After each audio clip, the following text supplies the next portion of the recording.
ಕೇಂದ್ರ ಸಚಿವ H D Kumaraswamy ಈಗ ಲೋಕಾಯುಕ್ತ ಕಚೇರಿಗೆ ಆಗಮಿಸಿದ್ದಾರೆ. ಈ ಗಂಗೇನಹಳ್ಳಿ ಡಿನೋಟಿಫಿಕೇಶನ್ ಪ್ರಕರಣಕ್ಕೆ ಸಂಬಂಧಪಟ್ಟ ಹಾಗೆ ಎಚ್ ಡಿ ಕುಮಾರಸ್ವಾಮಿ ಈಗ ಲೋಕಾಯುಕ್ತ ಕಚೇರಿಗೆ ಆಗಮಿಸಿದ್ದಾರೆ. ಲೋಕಾಯುಕ್ತ ವಿಚಾರಣೆಗೆ ಹಾಜರಾಗಿರೋದು ಈ ಗಂಗೇನಹಳ್ಳಿ ಕೇಸ್ಗೆ ಸಂಬಂಧಪಟ್ಟ ಹಾಗೆ ಮಠದಹಳ್ಳಿ ವಿಸ್ತರಿತ ಬಡಾವಣೆಯಲ್ಲಿ ವಸತಿ ಸಮುಚ್ಚಯ ನಿರ್ಮಿಸುವುದಕ್ಕೆ ಗಂಗೇನಹಳ್ಳಿಯಲ್ಲಿ 1976ರಲ್ಲಿ ಭೂಸ್ವಾಧೀನಕ್ಕೆ ಪ್ರಾಥಮಿಕ ಅಧಿಸೂಚನೆಯನ್ನು ಹೊರಡಿಸಲಾಗಿತ್ತು.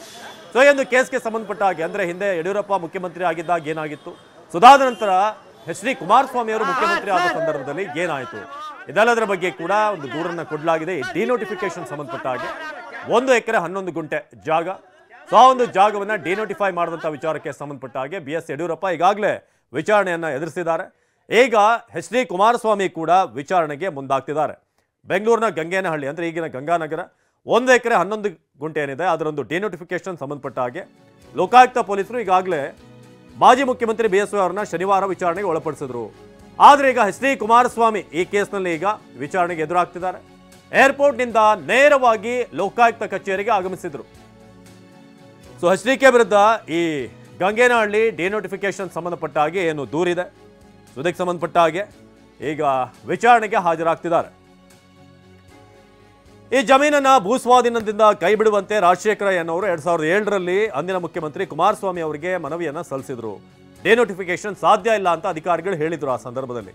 ನಂತರ 2010ರಲ್ಲಿ ಅಂದಿನ ಮುಖ್ಯಮಂತ್ರಿ ಯಡಿಯೂರಪ್ಪ ಡಿನೋಟಿಫಿಕೇಶನ್ ಮಾಡಿದ್ರು ಅನ್ನೋ ಆರೋಪ ಇದೆ. ಈ ಸಂಬಂಧ 2015ರಲ್ಲಿ ಜಯಕುಮಾರ್ ಹಿರೇಮಠ ಅನ್ನೋರು ಲೋಕಾಯುಕ್ತಕ್ಕೆ ಒಂದು ಕಂಪ್ಲೇಂಟ್ ಅನ್ನ ಕೊಟ್ಟಿದ್ರು. ಡಿನೋಟಿಫಿಕೇಶನ್ ಆಗೋ ಮುಂಚೆನೆ ಕುಮಾರಸ್ವಾಮಿ ಅವರು ಅವರ ಅತ್ತೆ ವಿಮಲಾ ಅವರಿಗೆ ಜಮೀನನ್ನ GPA ಮಾಡಿಸ್ಕೊಂಡಿದ್ರು ಅಂತ. ಅಧಿಕಾರಿಗಳು ಬೇಡ ಅಂತ ಹೇಳಿದ್ರು ಕೂಡ ಯಡಿಯೂರಪ್ಪ ಡಿನೋಟಿಫೈ ಮಾಡಿದ್ದಾರೆ. ಆನಂತರ ಕುಮಾರಸ್ವಾಮಿ ಅವರು ಅವರ ಅತ್ತೆ ತಮ್ಮ ಮಗ ಚೆನ್ನಪ್ಪ ತಮ್ಮನ ಮಗ, ಸೊ ಅವರಿಗೆ ಜಮೀನನ್ನು ಮಾರಿದ್ದಾರೆ ಅಂತ ಅನಿತಾ ಕುಮಾರಸ್ವಾಮಿ ಅವರ ಸಹೋದರ ಅಂತ ಆರೋಪ ಮಾಡಿದರು. ಈ ದೂರಿನ ಆಧಾರದಲ್ಲಿ ದಾಖಲಾದಂಥ FIR ರದ್ದುಪಡಿಸುವಂತೆ ಯಡಿಯೂರಪ್ಪ ಹೈಕೋರ್ಟ್ಗೆ ಅರ್ಜಿಯನ್ನು ಕೂಡ ಸಲ್ಲಿಸಿದ್ರು. ಹೈಕೋರ್ಟ್ ಮೇಲ್ನೋಟಕ್ಕೆ ಅಕ್ರಮ ನಡೆದಂತೆ ಕಾಣುತ್ತೆ, ಈ ಬಗ್ಗೆ ತನಿಖೆ ಆಗೋದು ಸೂಕ್ತ ಅಂತ ಹೇಳಿ ದಂಡವನ್ನು ಕೂಡ ವಿಧಿಸುವಂಥದ್ದಾಗಿತ್ತು. ಹಾಗಾಗಿ ಈ ಕೇಸ್ಗೆ ಸಂಬಂಧಪಟ್ಟ ಹಾಗೆ ನಾವೇನು ನೋಡ್ತಾ ಇದ್ದೀವಿ, ಈಗ 1 ಎಕರೆ 11 ಗುಂಟೆ 2015ರಲ್ಲಿ ದಾಖಲಾಗಿದ್ದಂಥ ಪ್ರಕರಣ ಇದು. ಅದನ್ನು ತನಿಖೆ ಮುಂದುವರಿಸಬಹುದು ಅಂತ 2021ರಲ್ಲೇ ಹೈಕೋರ್ಟ್ ತೀರ್ಪನ್ನು ಕೊಟ್ಟಿತ್ತು. ಈಗ ಆ ತನಿಖೆ ಚುರುಕುಗೊಂಡಿದೆ. ಆ ಕೇಸ್ ಸಂಬಂಧಪಟ್ಟ ಹಾಗೆ ಲೋಕಾಯುಕ್ತ ಕಚೇರಿಗೆ ಈಗ ನೋಟಿಸ್ ನೀಡಿರುವಂಥ ಹಿನ್ನೆಲೆ ಎಚ್ ಡಿ ಕುಮಾರಸ್ವಾಮಿ ಆಗಮಿಸಿದ್ದಾರೆ. ಸೊ ಪ್ರಕರಣಕ್ಕೆ ಸಂಬಂಧಪಟ್ಟ ಹಾಗೆ 2007ರಿಂದ 2010ರ ನಡುವೆ ಕುಮಾರಸ್ವಾಮಿ ಮತ್ತು ಯಡಿಯೂರಪ್ಪ ಅವರು ಮುಖ್ಯಮಂತ್ರಿ ಆಗಿದ್ದಾಗ ಈ ಡಿನೋಟಿಫೈ ಮಾಡಿದಂಥ ವಿಚಾರಕ್ಕೆ ಸಂಬಂಧಪಟ್ಟ ಹಾಗೆ ಅವರ ಮುಖ್ಯಮಂತ್ರಿ ಆಗಿದ್ದಂಥ ಸಂದರ್ಭದಲ್ಲಿ ಅವರ ಆಪ್ತ ಕಾರ್ಯದರ್ಶಿ, ನಗರಾಭಿವೃದ್ಧಿ ಇಲಾಖೆಯ ಪ್ರಧಾನ ಕಾರ್ಯದರ್ಶಿಗಳಾಗಿದ್ದಂಥ 5 ಅಧಿಕಾರಿಗಳ ಹೇಳಿಕೆಗಳನ್ನು ಕೂಡ ವಿಶೇಷ ನ್ಯಾಯಾಲಯ ಗುರುವಾರ ಮತ್ತು ಶುಕ್ರವಾರ ಅದನ್ನು ದಾಖಲಿಸಿಕೊಂಡಿದೆ. ಸೊ ಅದರ ಬೆನ್ನಲ್ಲೇ ಲೋಕಾಯುಕ್ತ ಪೊಲೀಸರು ಯಡಿಯೂರಪ್ಪ ಅವ್ರನ್ನ ಕರೆಸಿ ವಿಚಾರಣೆ ಕೂಡ ನಡೆಸಿದ್ದಾರೆ. ಸೊ ಯಡಿಯೂರಪ್ಪ ಅವರಿಗೆ ಸಮನ್ಸ್ ಜಾರಿ ಮಾಡಲಾಗಿತ್ತು. ತನಿಖಾಧಿಕಾರಿಗಳ ಮುಂದೆ ಹಾಜರಾಗೋದಕ್ಕೆ ಬೇರೆ ದಿನಾಂಕವನ್ನು ಅವರು ನಿಗದಿ ಮಾಡಿದ್ರು. ಅದಾದಮೇಲೆ ಶನಿವಾರನೇ ನಾನು ಬರ್ತೀನಿ ಅಂತ ಯಡಿಯೂರಪ್ಪ ಅಲ್ಲಿ ಭಾಗವಹಿಸಿದ್ದಾರೆ. ಅಂದರೆ ವಿಚಾರಣೆಗೆ ಎದುರಾಗಿದ್ದಾರೆ. ಸೊ ಈ ವಿಚಾರಕ್ಕೆ ಸಂಬಂಧಪಟ್ಟ ಹಾಗೆ ಈಗ 9 ವರ್ಷದಷ್ಟು ಹಳೆಯ ಪ್ರಕರಣ ಈಗ ಮತ್ತೆ ಮುನ್ನೆಲೆಗೆ ಬಂದಿದೆ. ಲೋಕಾಯುಕ್ತ ಅಧಿಕಾರಿಗಳ ಮುಂದೆ ಈಗ ಕಚೇರಿಗೆ ಎಚ್ ಡಿ ಕುಮಾರಸ್ವಾಮಿ ಆಗಮಿಸಿದ್ದಾರೆ. ಸೊ ಕುಮಾರಸ್ವಾಮಿ ಅವಧಿಯಲ್ಲೇ ಡಿನೋಟಿಫಿಕೇಶನ್ಗೆ ಯತ್ನ ಆಗಿತ್ತು, ಯಡಿಯೂರಪ್ಪ ಅವಧಿಯಲ್ಲಿ ಈ ಪ್ರಕ್ರಿಯೆ ಪೂರ್ಣಗೊಂಡಿದೆ ಅಂತ ಕಾಂಗ್ರೆಸ್ನವರು ಈ ಬಗ್ಗೆ ಆರೋಪವನ್ನು ಮಾಡ್ತಾ ಇದ್ರು. ಇದರಿಂದ ಕುಮಾರಸ್ವಾಮಿ ಅವರ ಅತ್ತೆ ಮತ್ತು ಬಾಮೈದನಿಗೆ ಅನುಕೂಲ ಆಗಿದೆ. ಈ ಬಗ್ಗೆ ಲೋಕಾಯುಕ್ತ ತನಿಖೆಯನ್ನು ತ್ವರಿತಗತಿಯಲ್ಲಿ ನಡೆಸಬೇಕು ಅಂತ ಕಾಂಗ್ರೆಸ್ ನಾಯಕರು ಒಂದು ಪ್ರೆಸ್ ಮೀಟ್ ಕೂಡ ಮಾಡಿದ್ರು ಇತ್ತೀಚೆಗೆ. ಕೃಷ್ಣ ಬೈರೇಗೌಡ, ದಿನೇಶ್ ಗುಂಡೂರಾವ್ ಎಲ್ಲರೂ ಕೂಡ, ಸಂತೋಷ್ ಲಾಡ್ ಇವರೆಲ್ಲ ಈ ಕೇಸ್ಗೆ ಸಂಬಂಧಪಟ್ಟ ಹಾಗೆ ಒಂದು ಪ್ರೆಸ್ ಮೀಟನ್ನು ಮಾಡಿ ಈ ಒಂದು ಡಿನೋಟಿಫೈ ಮಾಡಿರೋದ್ರಿಂದ ಅಥವಾ ಈ ಯಡಿಯೂರಪ್ಪ ಅವರ ಅವಧಿಯಲ್ಲಿ ಪ್ರಕ್ರಿಯೆ ಮಾಡಲಾಗಿದೆ, ಪೂರ್ಣ ಆಗಿದೆ. ಅದಾದಮೇಲೆ ಕುಮಾರಸ್ವಾಮಿ ಅವರ ಅತ್ತೆ ಮತ್ತು ಬಾಮೈದನಿಗೆ ಇದರಿಂದ ಅನುಕೂಲ ಆಗಿದೆ ಅಂತ 1 ಎಕರೆ 11 ಗುಂಟೆ ಜಾಗ. ಸೊ ಇನ್ನೊಂದು ಕಡೆ ಕುಮಾರಸ್ವಾಮಿ ನನ್ನ ಸಂಬಂಧಿಗಳು ಕಾನೂನುಬದ್ಧವಾಗಿಯೇ ಜಮೀನನ್ನು ಖರೀದಿ ಮಾಡಿದ್ದಾರೆ, ನನ್ನ ಅವಧಿಯಲ್ಲಿ ಡಿನೋಟಿಫಿಕೇಶನ್ ಆಗಿದೆಯಾ, ನಾನು ಮಾಡಿದ್ದೀನಾ ಅಂತ ಅವರು ಪ್ರಶ್ನೆ ಮಾಡಿದ್ದಾರೆ. ಸೊ ವಿಚಾರಕ್ಕೆ ಸಂಬಂಧಪಟ್ಟ ಹಾಗೆ ಏನು ಯಡಿಯೂರಪ್ಪ ಅವರು ಡಿನೋಟಿಫಿಕೇಶನ್ ಮಾಡಿದ್ದು ನಾನೇ, ಎಚ್ ಡಿ ಕುಮಾರಸ್ವಾಮಿ ಅಥವಾ ಯಾರದೇ ಒತ್ತಡಕ್ಕೆ ಮಣಿದು ಅದನ್ನು ನಾನು ಮಾಡಿಲ್ಲ. ಯಡಿಯೂರಪ್ಪ ಅವರು ತನಿಖಾಧಿಕಾರಿಗಳ ಮುಂದೆ ವಿಚಾರವನ್ನು ಹೇಳಿದರು. ಸುದಾದ ನಂತರ ಈಗ ಮತ್ತೊಬ್ಬ ಮಾಜಿ CM ಆಗಿದ್ದಂಥ ಎಚ್ ಡಿ ಕುಮಾರಸ್ವಾಮಿ ಈಗ ವಿಚಾರಣೆಗೆ ಹಾಜರಾಗ್ತಿದ್ದಾರೆ. ಸೊ ಯಡಿಯೂರಪ್ಪ ಅವ್ರನ್ನ ವಿಚಾರಣೆ ನಡೆಸಿದಾಗ ಅದು ರೈತರ ಜಮೀನಾಗಿತ್ತು, ಭೂಸ್ವಾಧೀನದಿಂದ ಕೈ ಬಿಡುವಂತೆ ನನ್ನ ಮುಂದೆ ಅರ್ಜಿ ಬಂದಿತ್ತು, ರೈತರು ಮತ್ತು ಸಾರ್ವಜನಿಕರಿಗೆ ಅನುಕೂಲ ಆಗಲಿ ಅಂತ ನಾನು ಡಿನೋಟಿಫೈ ಮಾಡೋದಕ್ಕೆ ಆದೇಶವನ್ನು ಕೊಟ್ಟೆ. ಇದರಲ್ಲಿ ನನಗೆ ಯಾರದ್ದೇ ಹಿತಾಸಕ್ತಿ ಮುಖ್ಯ ಆಗಿರಲಿಲ್ಲ ಅಥವಾ ಕುಮಾರಸ್ವಾಮಿಗೆ ಅನುಕೂಲ ಆಗಲಿ ಅಂತ ನಾನು ಡಿನೋಟಿಫಿಕೇಶನ್ ಮಾಡಲಿಲ್ಲ ಅಂತ ಲೋಕಾಯುಕ್ತ ಅಧಿಕಾರಿಗಳ ಮುಂದೆ ಈಗಾಗಲೇ ಯಡಿಯೂರಪ್ಪ ಹೇಳಿದ್ದಾರೆ. ಇದೀಗ ಕುಮಾರಸ್ವಾಮಿ ಅವರ ವರ್ಷನ್ ಏನು, ಸೊ ಅವರಿಂದ ಈಗ ಅವರ ಸಂಬಂಧಿಕರಿಗೆ ಅನುಕೂಲ ಆಗಿದೆ ಅನ್ನೋ ಆರೋಪ ಏನಿದೆ ಅದಕ್ಕೆ ಉತ್ತರ ಕೊಡೋದಕ್ಕೆ ಈಗ ಎಚ್ ಡಿ ಕುಮಾರಸ್ವಾಮಿ ಆಗಮಿಸಿದ್ದಾರೆ. ಸುಮಾರು 1976ರಲ್ಲಿ ಭೂಸ್ವಾಧೀನಕ್ಕೆ ಈ ಗಂಗೇನಹಳ್ಳಿಯ ಬಡಾವಣೆಯನ್ನು ಅಧಿಸೂಚನೆಯನ್ನು ಹೊರಡಿಸಿದ್ರು. ಆಗಲೇ 1972ರಲ್ಲಿ ಅಂತಿಮ ಅಧಿಸೂಚನೆ ಹೊರಡಿಸಲಾಗುತ್ತೆ ಭೂಸ್ವಾಧೀನ ಆಗಬೇಕು ಅಂತ. ನಂತರ ಈ ಜಮೀನನ್ನು ಭೂಸ್ವಾಧೀನದಿಂದ ಕೈ ಬಿಡುವಂತೆ ರಾಜಶೇಖರಯ್ಯ ಅನ್ನೋರು 2007ರಲ್ಲಿ ಅಂದಿನ ಮುಖ್ಯಮಂತ್ರಿ ಕುಮಾರಸ್ವಾಮಿ ಅವರಿಗೆ ಮನವಿ ಮಾಡಿರ್ತಾರೆ, ಇದನ್ನು ಭೂಸ್ವಾಧೀನಕ್ಕೆ ಒಳಪಡಿಸಬೇಡಿ ಅಂತ. ಸೊ ಅದಾದಮೇಲೆ ಅಧಿಕಾರಿಗಳು ಕೂಡ ಡಿನೋಟಿಫಿಕೇಶನ್ ಸಾಧ್ಯ ಇಲ್ಲ ಅಂತ ಹೇಳಿದರು. ಆದರೆ 2010ರಲ್ಲಿ ಅಂದಿನ ಮುಖ್ಯಮಂತ್ರಿ BSY ಮುಖ್ಯಮಂತ್ರಿ ಆಗಿದ್ದಂಥ ಸಂದರ್ಭದಲ್ಲಿ ಇದನ್ನು ಡಿನೋಟಿಫಿಕೇಶನ್ ಮಾಡಿದರು. ಈ ಸಂಬಂಧ 2015ರಲ್ಲಿ ಜಯಕುಮಾರ್ ಹಿರೇಮಠ ಅನ್ನೋರು ಒಂದು ಕಂಪ್ಲೇಂಟನ್ನು ಲೋಕಾಯುಕ್ತಕ್ಕೆ ಕೊಟ್ಟಿರ್ತಾರೆ. ಡಿನೋಟಿಫಿಕೇಶನ್ ಆಗುವ ಮುನ್ನವೇ ಕುಮಾರಸ್ವಾಮಿ ಅವರು ಅವರ ಅತ್ತೆ ವಿಮಲಾ ಅಂದರೆ ಪತ್ನಿಯವರ ತಾಯಿ ಜಮೀನನ್ನು GPA ಮಾಡಿಸ್ಕೊಂಡಿರ್ತಾರೆ. ಅಧಿಕಾರಿಗಳು ಬೇಡ ಅಂತ ಹೇಳಿದ್ರು ಕೂಡ ಯಡಿಯೂರಪ್ಪ ಇದನ್ನು ಡಿನೋಟಿಫಿಕೇಶನ್ ಮಾಡಿದ್ದಾರೆ ಅಂತ ಕಂಪ್ಲೇಂಟ್ ಕೊಟ್ಟಿದ್ರು.